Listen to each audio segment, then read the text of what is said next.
Joining us now to discuss, John Chambers, former Cisco CEO. John, great to have you with us as always, and a slight reordering to our question order given that soundbite from Elon Musk. What do you make of it? Do you agree that California's taking their winning streak for granted?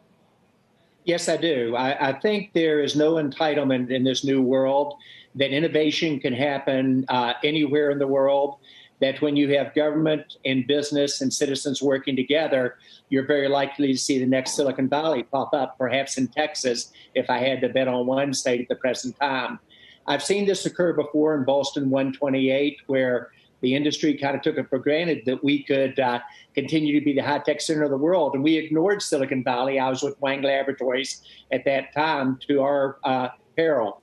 And so I think when you see a Chuck Schwab leave San Francisco, an HPE, who was the original garage startup, leave Silicon Valley, when you see a Tesla say, we're going to move, it's a real warning signal about future jobs.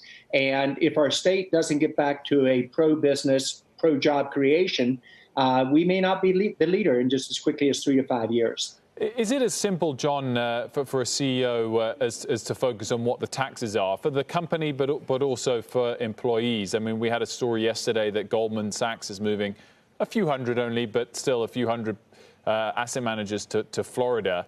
Are tax rates the key factor here? And would the Salt Deduction returning sort of stop the flow? No, I don't think so. I think it's a combination of issues. Regulation is a huge issue here in California.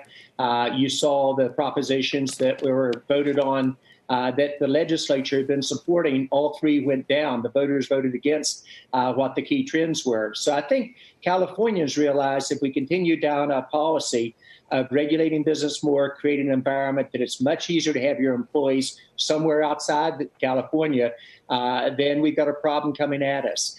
So I actually think regulation is the toughest issue of all on it. Merely the security issue in terms of privacy was probably $47 billion it could cost companies to comply with.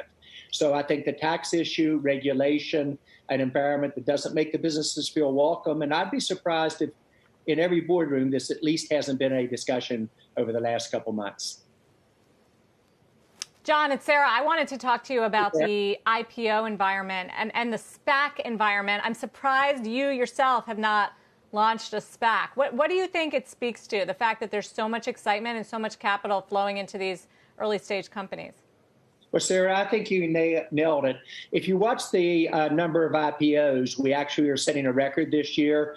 The last year that we're anywhere near this number of IPOs was all the way back in the year 2000, when there's about, I think, 397 at that time. We're up to, what, 420 already, and you see a pipeline that is very good. I think you're seeing three trends occur. First is technology will be the future. That's where almost every company will become a digital technology company.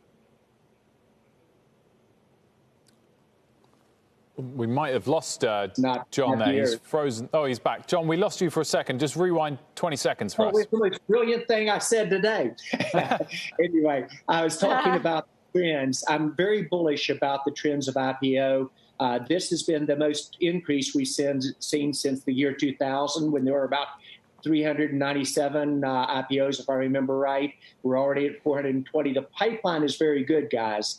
And if you watch and you see them coming at you, Airbnb, DoorDash, Robinhood, Instacart, one after the other, think of unicorns as an indication of future IPOs. We're up to 500 worldwide, about slightly less than half are in the U.S.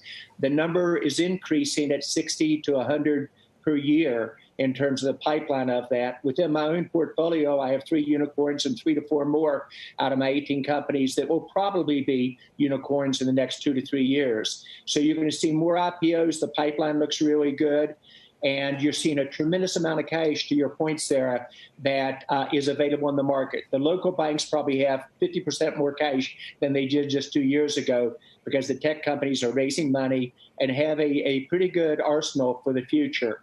And if you watch the trends, if I were betting, high tech will probably outperform the Dow non-tech sector by a factor of 2 to 1 over the next decade, if I were to make a very bold prediction. Shepard Smith here. Thanks for watching CNBC on YouTube.